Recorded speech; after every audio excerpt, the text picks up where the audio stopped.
Namaste. Today, I'd like to spend a little bit of time talking about how best to balance Pitta Dosha.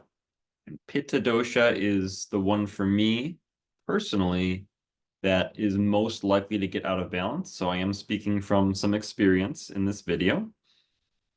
And as you know, Pitta Dosha is primarily comprised of the fire element. There's also a little bit of water element involved, but I'm not going to spend much time talking about that. Generally, it's the fire portion that tends to get out of balance. So if you're a fiery, Pitta predominant person, then you know as well as I do that one thing you do not like is to be told what to do. So please, for the remainder of this video, take everything that I say as a suggestion rather than an edict, and I think that'll work best for everyone.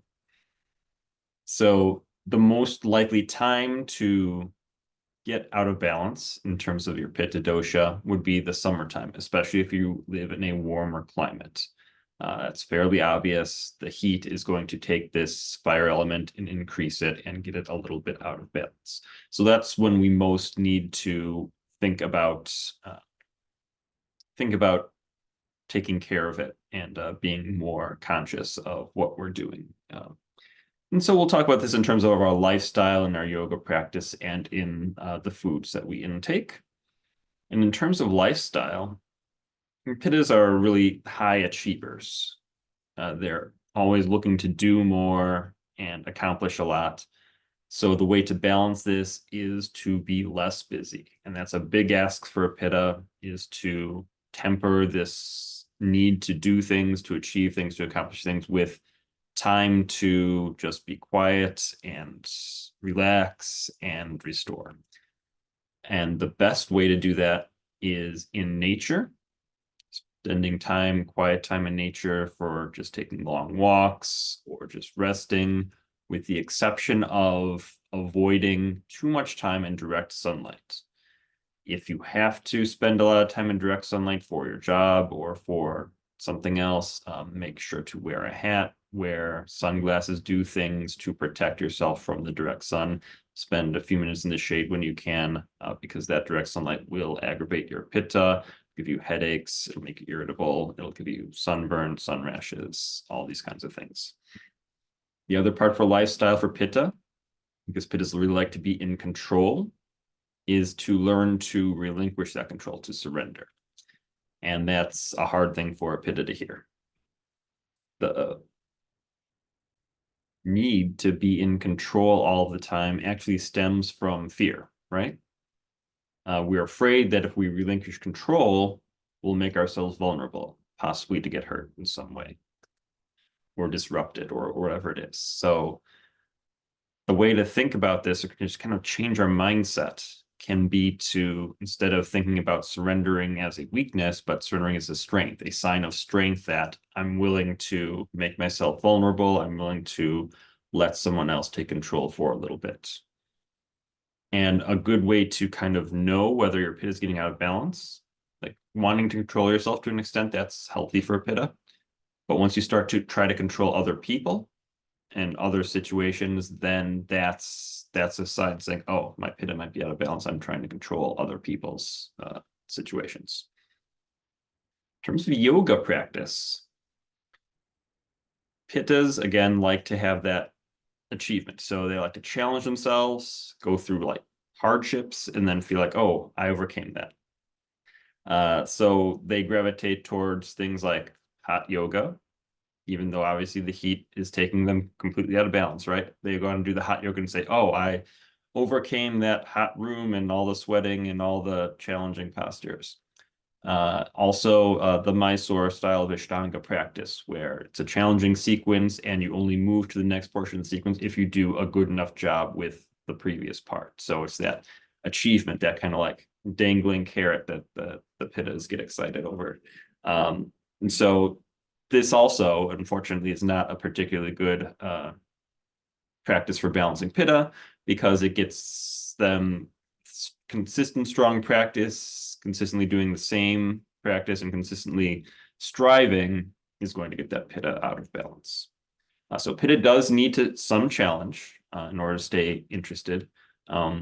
So when designing a Pitta sequence and for your personal practice or for your students, doing something that leads to a peak pose is a great idea because they'll enjoy the logic of the sequence for one thing, and they'll also feel an accomplishment or a challenge when the peak pose happens. But just make sure to keep enough time after the peak pose to cool things down, to wind down, and then have a nice long meditation. That's going to be really great for Pitta. Other things that are great for Pitta in terms of yoga, of course, gentle yoga, restorative yoga, long meditation practices.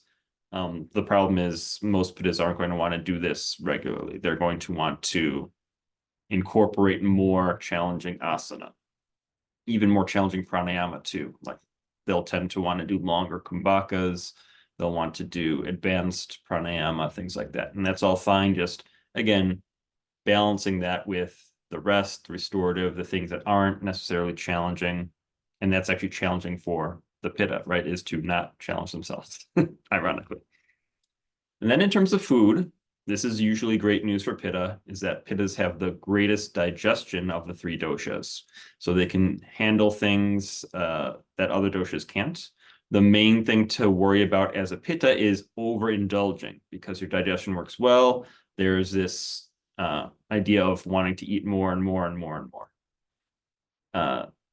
That's going to still be digested, but then Pitta has to produce a lot of acid in order to digest that extra food.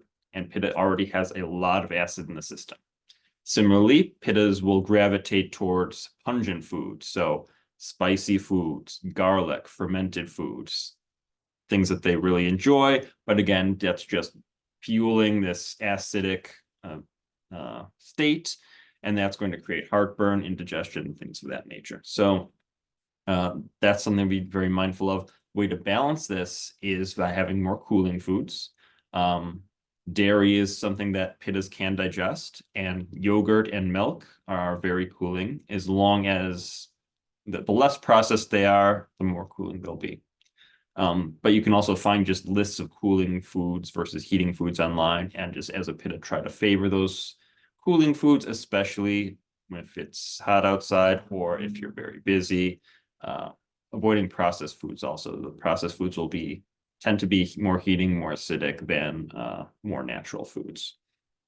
Now, in terms of coffee, Pittas don't really need coffee that much. They already have a lot of energy, but they tend to like coffee just because they like having energy and they want more of it. And B, because they push themselves so hard, we push ourselves so hard, maybe I should say, we tend to need the extra coffee. So not getting enough sleep, so getting more coffee. Having long hours at work, so they need more coffee. Challenge yourselves by going really hard at the gym for 2-3 hours a day, so you need coffee to recover. So Pittas will have coffee, and they will want coffee, even though it's not particularly good for them.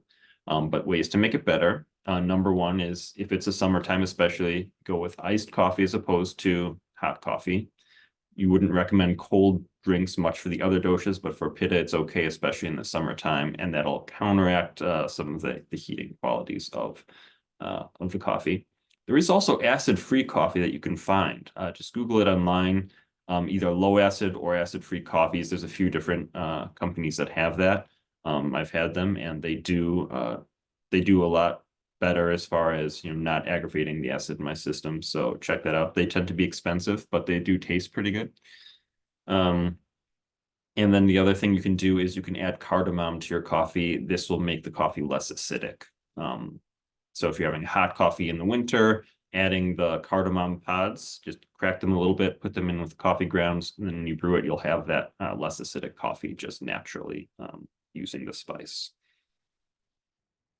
So Pitta's really a very, very strong dosha.